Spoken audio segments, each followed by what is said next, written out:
Night 2 of the draft happened on this past week's episode of Monday Night Raw. And I have to say, Mhm. Mr. Joker, starting off hot with Raw taking SmackDown Women's Champion, Rhea Ripley, and SmackDown countering with the United States Champion, Austin Theory.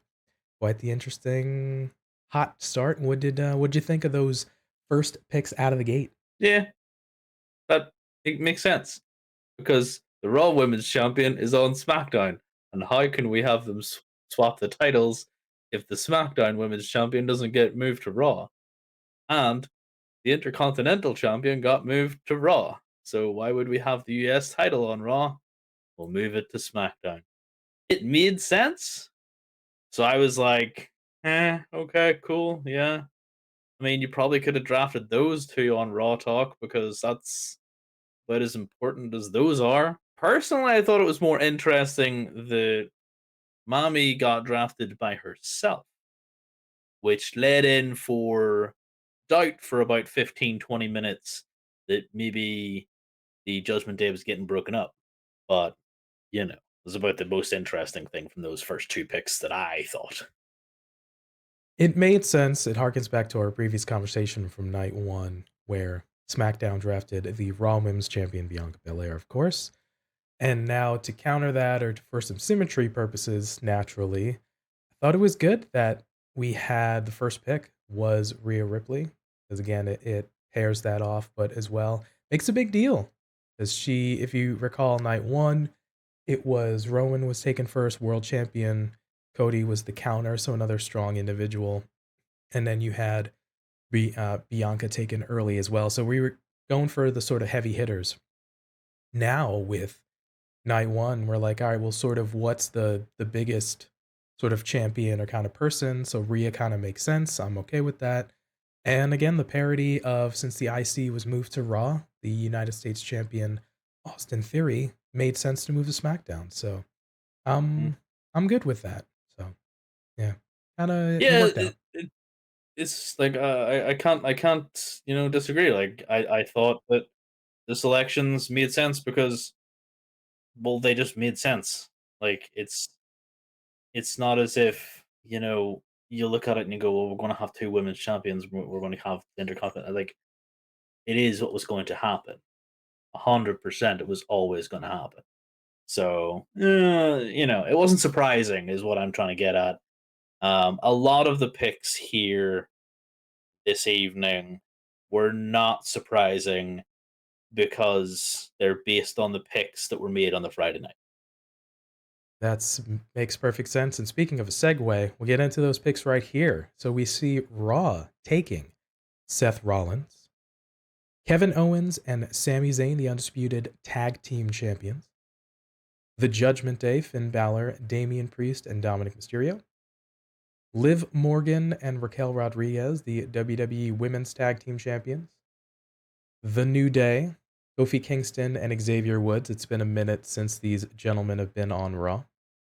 Trish Stratus, Ronda Rousey and Shayna Baszler, Braun Strowman and Ricochet, the big ol' meat man himself, Bronson Reed, Alpha Academy, Chad Gable and Otis, and Katana Chance and Caden Carter from NXT. So we have a lot of tag teams because you have the tag team champions there, but then also the women's tag team champions on Raw. So makes sense for that.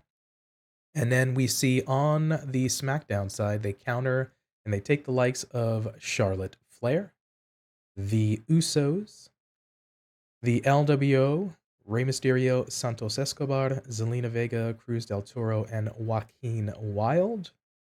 Asuka. That was a sort of an interesting pick. I love the folks on Twitter. I think WWE on USA and Fox, WWE on Fox were playing a little bit of fun with the Asuka pick, which was interesting. And we had the Brawling Brutes, the Shamo, Butch, and Ridge Holland, Karrion Cross, L.A. Knight, yeah, Yeah. Shotzi, and then coming up from NXT, Pretty Deadly, Rick Boogs, and Cameron Grimes. So it's been a minute since we had seen Cameron Grimes on just WWE television as well. So good that he got a landing spot. Yeah, and then we also see that Brock Lesnar, of note, has renegotiated his status as a free agent and Yeah. allows him to appear on any brand. So with that, Joker, of the folks that are drafted on night two, any surprises? Any kind of shock moments for you? The only surprises were the methods the groups were kept together. So the LWO were kept together as a foursome, with Zelina Vega in there with the boys, which is why I was surprised that Judgment Day wasn't kept as that four-person unit with Rhea in there with her boys. I liked the call up of Pretty Deadly. I've seen some of Pretty Deadly stuff, and I like them. The surprising part to me is that note was made for Roman Reigns to be defending his title. He is exclusive to SmackDown, and we're getting a new World Heavyweight title. But Sami and KO are specifically on Raw. No mention is made, obviously, they hold both the belts. No mention was made that they would have to defend those on either or brand. Another particular surprising thing that I found interesting, don't know if anybody else did, was the fact that Raw have the women's champions, tag team champions. SmackDown have the NXT women's champions who retained and who did not vacate their titles. So are we having women's tag titles on SmackDown as well as Raw, much like we have men's tag titles, and we'll hopefully see a resurgence of those then on SmackDown. With the addition of Isla Dawn, Alba Fire, Katana Chance, and Caden Carter, then the keeping together of established teams as well, like Ronda and Shayna, are we going to see a building of a decent women's tag team roster? I'm hoping so, because I'm really sick of these belts just kind of getting thrown about. So much so I don't care for Raquel and Liv, because at any point I'm expecting them just to hot potato them away to somebody. They lost recently to Bailey and Dakota, which I'm happy about, because you know the damage control needs a couple of wins here. Like, so I was looking more so to that there. A couple of people might have been surprised that Pretty Deadly were picked at all, considering storyline wise they're dead, according to them being sent down to sleep with the fishies. But there was a nice little tweet, if anybody picked it up today, that I only noticed today anyway, where the boys said that the water wasn't deep enough, and there was a picture of them just sprawled out on the banks. So I like that there. Other than that, no huge surprises. Just a lot of opportunity for some individual talent, like my personal fave, LA Knight, out here about to maintain his stranglehold on SmackDown, and I'm just hoping that he gets to see some gold. And the fact he's on the brand with the US title now means that that is a very real possibility, and I'm super excited for it. Yeah, I think it was really solid picks. It kind of helped round out from what happened on night one. As I'm looking at the list here, Ronda and Shayna being picked as a team makes sense because you have the women's tag team titles, like you mentioned on Raw. Alpha Academy, because they get to stay with Maxine Dufree and the Maximum Male Models. You gotta love it. So you can continue that storyline. They stayed away from picking folks that are injured, your likes of Bray Wyatts and your Alexa Blisses and things of such. But the Poochie herself, Charlotte Flair, was picked very high on SmackDown. And of course, we have to remember when Charlotte Flair's not on screen, we have to be talking about Charlotte. We have to be asking, where is Charlotte? Charlotte should be in the forefront of everyone's mind. Only playing Exactly. around, again, just kind of having a little bit of a little fun skis. But Charlotte was taken early, and we have LA Knight as well. Pretty Deadly was kind of a nice pick to go to SmackDown. So yeah, I thought they were solid picks.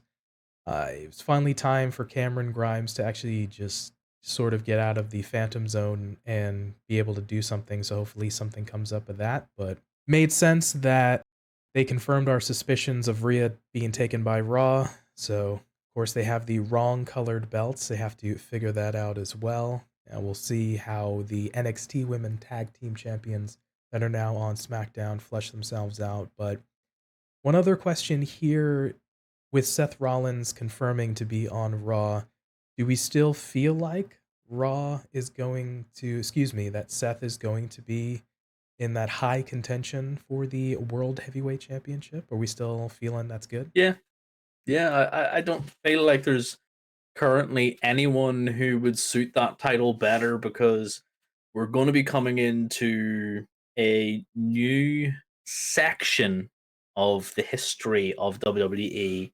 This new title being built is going to need someone to big up this title. You know, we talked about it before. You know, title makes the man makes the title. In this case, the man is going to make the title so that that title can then continue to make more men, and that's essentially the way it goes. Like this title needs to be made relevant, and who is better to give that title than Seth frickin' Rollins? He is a visionary. He is a revolutionary. He is probably, in terms of the most over individuals in WWE, you've got, this is strictly for the men. You've got Cody Rhodes, you've got Seth frickin' Rollins, and you've got LA Knight. And arguably, you've also got Dominik Mysterio, who gets booed out of the building whenever he even wants to glance in the direction of a microphone.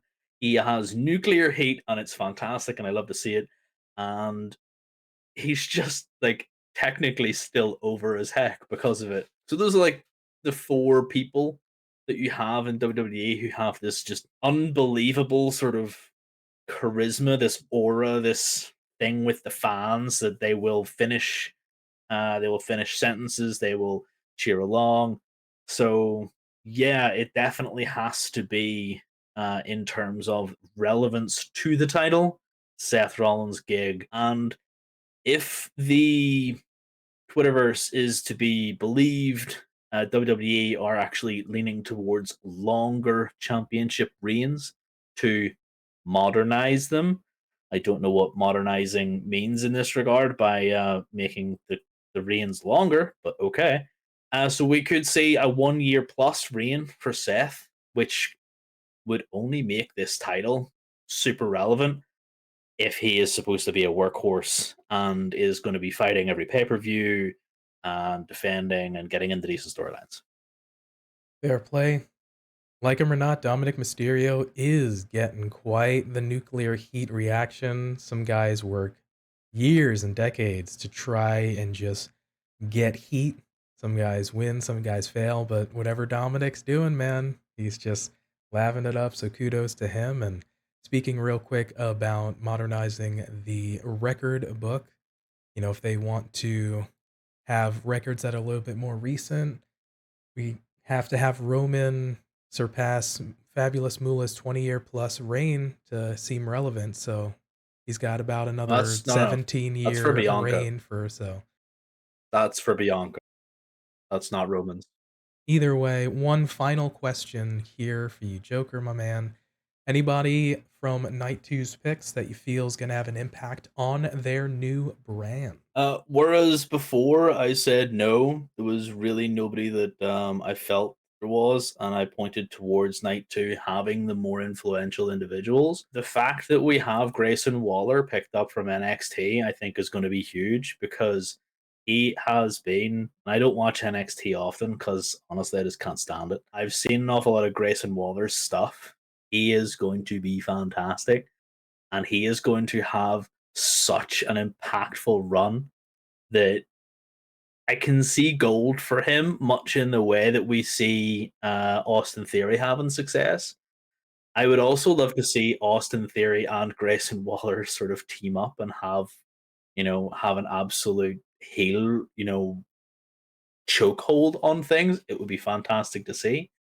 Rhea Ripley, obviously, is going to have immediate impact because she's going to defend her title against Zelina Vega, and then come into Raw, swap belts with Bianca, who's, unless they're going to do that on SmackDown, but I would assume they do that on Raw if it's the first night of the legitimate rosters on the 8th. So we'll see big stuff from her. And honestly, I think the only other individuals that might have impact because their ongoing story really is the Usos. We've seen an awful lot of what could potentially happen with the bloodline.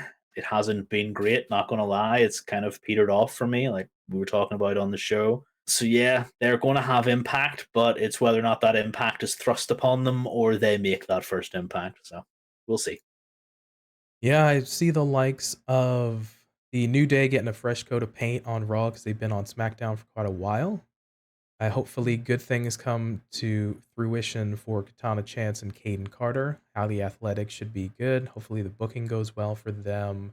Cameron Grimes, just hopefully all these folks just get a chance, and with a little bit of division, you don't get too much left over and sort of separation of that. So hopefully folks can get an opportunity.